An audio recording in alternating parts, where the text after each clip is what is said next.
اللہ الرحمن الرحیم۔ ماہ مبارک رمضان کے 23ویں دن کی دعا۔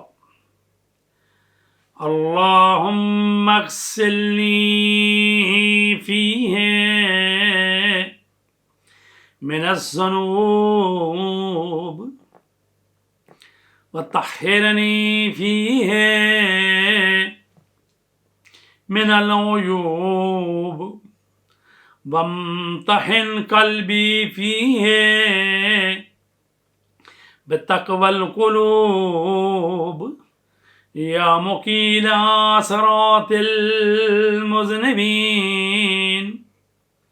اے اللہ، آج کے دن میرے گناہ دھو دے، میرے عیوب و نقائص دور فرما دے، اور اس میں میرے دل کو آزما کر اہل تقوی کا درجہ دے دے۔ اے گناہ گاروں کی لغزشیں معاف کرنے والے پروردگار۔